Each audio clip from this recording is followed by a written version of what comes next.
काफी समय पहले की बात है। एक गांव में एक साहूकार था। उसके 7 बेटे थे और एक बेटी थी जिसकी नई नई शादी हुई थी। सेठानी ने 7 बहुओं और बेटियों सहित कार्तिक कृष्णा चौथ को करवा चौथ का व्रत किया। उस लड़की के भाई हमेशा अपनी बहन के साथ भोजन करते थे। उस दिन भी भाइयों ने बहन को भोजन के लिए बोला। अरे बहना, चलो भोजन ग्रहण करते हैं।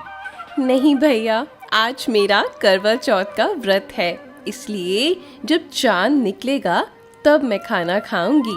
भाइयों ने सोचा बहन इतनी देर तक भूखी रहेगी, इसलिए एक भाई ने दिया लिया तो दूसरा छलनी लेकर पेड़ पर चढ़ गया। दिया जलता हुआ देखकर बहन को लगा कि चांद निकल आया है। तभी बहन ने भाभियों से आकर कहा, देखो भाभी, चांद निकल आया है। तब भाभी बोली, बाई जी, ये चांद तो तुम्हारे लिए उगा है, हमारा चांद तो रात में दिखेगा। क्योंकि भाभियां जानती थी ये सब शरारत उस लड़की के भाइयों की है। बहन अकेले ही खाना खाने बैठी। पहले कोर में ही बाल आया। दूसरा कोर खाने लगी तो उसे ससुराल से बुलावा आ गया कि जमाई राजा बहुत बीमार है, सो बहू को जल्दी भेजो। माँ ने जैसे ही कपड़े निकालने के लिए बक्सा खोला, 3 बार ही कभी सफेद कभी काला तो कभी नीले कपड़े ही हाथ में आए। अरे ये क्या अशुभ हो रहा है?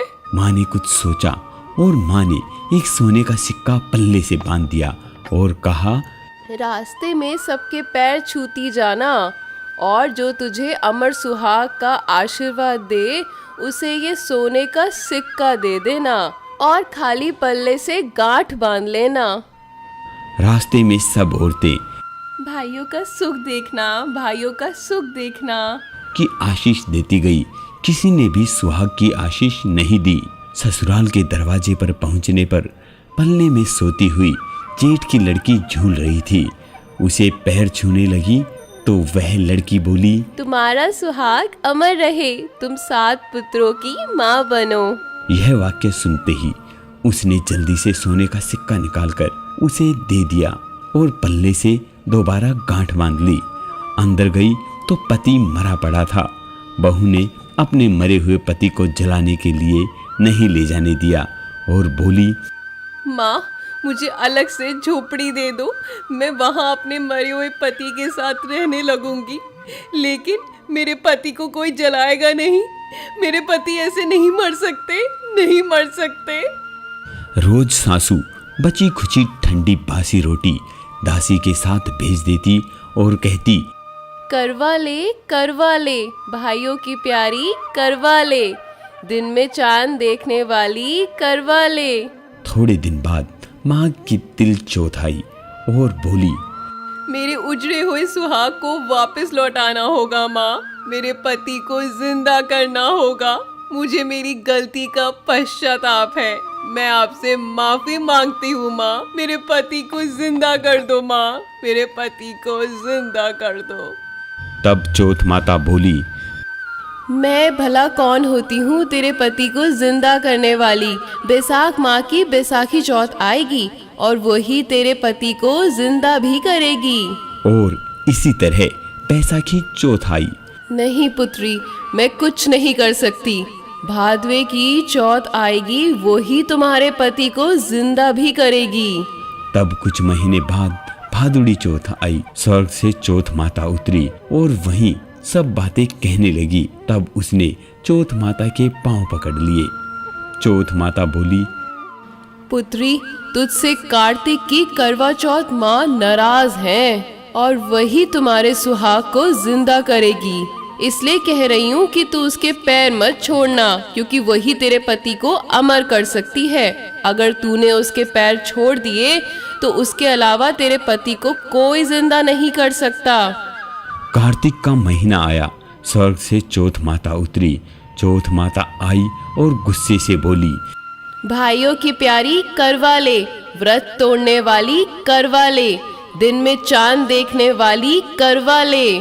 जब साहूकार की बेटी ने पैर पकड़ लिए वह विलाप करने लगी, हे चौथ माता, मेरा सुहाग मेरे व्रत भंग करने की वजह से उजड़ा है।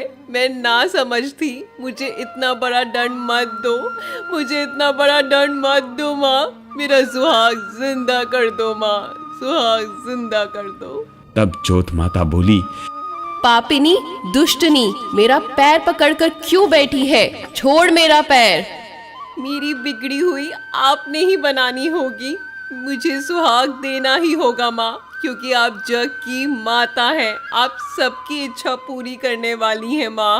तब चौथ माता खुश हुई और आंखों में से काजल निकाला, नाखूनों में से मेहंदी, बिंदी में से रोली निकाली और सबसे छोटी उंगली से उसके मरे हुए पति पर छींट दिया।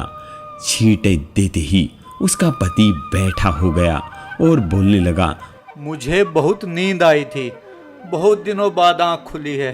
अरे, आप जिंदा हो गए? आप पिछले 12 महीने से नींद में थे। मुझे तो चौथ माता ने सुहाग दिया है। चौथ माता की जय हो, जय हो चौथ माता की। क्या चौथ माता ने मुझे जिंदा किया है? चौथ माता की जय हो। मैया का धूमधाम से उजमन करो, मैया के धूमधाम से व्रत करो। उधर ननंद रोटी देने आई तो उसने 2 जनों के बोलने की आवाज सुनी तो अपनी माँ को जाकर बोली, माँ, पता नहीं भाभी तो अभी किसी के साथ बातें कर रही है।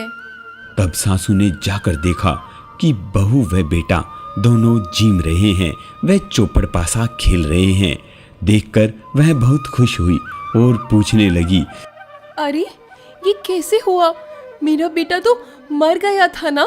ये सब मुझे मेरी चौथ माता ने दिया है। और सासू जी के पैर छूने लगी और सास ने अमर सुहाग की आशीष दी, लेकिन बोली, ये बात तो ठीक है बेटा, लेकिन नगर वासियों को कैसे यकीन दिलाएंगे कि चौथ माता ने तुम्हारा सुहाग तुम्हें वापस कर दिया है? हे माँ, अगर मैं उल्टा करवा फेर दूंगी तो ये वापस से मर जाएंगे, और अगर सीधा करवा फेर दूंगी तो ये जिंदा हो जाएंगे, और ऐसा देख सब लोगों को यकीन हो जाएगा। तब पूरे नगर में ढिंडोरा पिटवा दिया कि सब कोई देखने आए। सीधा करवा फेरते ही उसका पति जिंदा हो गया। दूर खड़े हुए पति पत्नी का गठबंधन जुड़ गया और सब चौथ माता का चमत्कार मानने लगे। चौथ माता का व्रत पुरुष की पत्नी, बेटे की माँ सभी को करना चाहिए। चौथ माता का सिमरन करना चाहिए।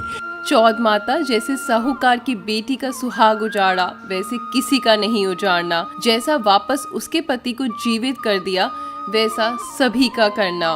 कहने सुनने वालों को, हुकारा भरने वालों को सभी की मनोकामना पूर्ण करना। बोलो मंगल करनी, दुख हरनी। चौथ माता की जय हो।